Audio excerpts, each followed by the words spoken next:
iverenantsika kosa ny tontolon'ny sosialy ao anatin'reto fandretettina manaraka ireto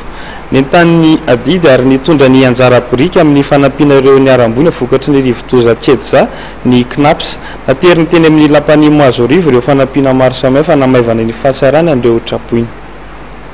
mitondra ny tsirambony tanana ho fanamaivana ny fahasairana atrehandreo ho trapoina vokatry ny fandalovan'ilay rivotoza tsedza ny caisse nationale de prévoyance sociale na ny knaps nateliny teny amin'ny lampam-panjakana iny mazoarivo ireo fanampiana izay nahitana body fotsy misy 10 vary 3 tonnes savony 720 carton ary labozia misy ray alina raha malala fa tonga ny voina mahazo ny firenena knaps de karakara social ary olomponina amin'izany firenena zany ka sy maintsy taitra izy manao an'izany famozena dia nitondra regny fanomezana regny izay sy rambony tanana misy savony regny misy vary araka mivolaza teo ary misy botifosy ihany koa sy dia hoe avita firy izy igny fa dia regny zany fandraisana azarana bahiresana mientana amin'ny firenena manana ny afatra napetraka amin'ny prime ministre Ravelonarivo Jean manoloana ny finiavana napsion knaps amin'ny hadidiny amin'ny pray-tandrazana raha mahatsapa koa ao anatiny mahamalagasy dia tsy maintsy mandray adidiny tsirairay ary rehefa mandray ny adidy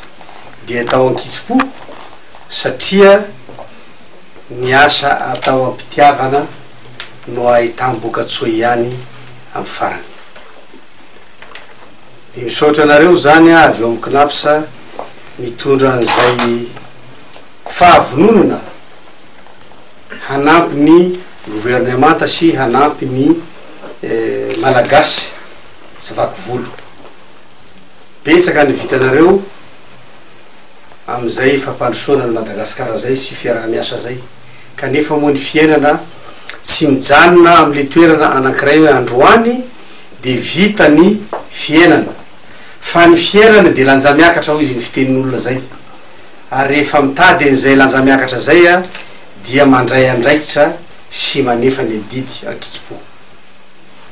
tsy adinony délégation ny knaps ny niaraba amin'ny prime ministre vaovao noho ny fahatongavana amin'izao toerana misy azy zao sy noho ny nantratrariny ny taona vaovao nanolotra solom-body akoho anandrimatoa Ravelonarivo Jean ny délégation ny knaps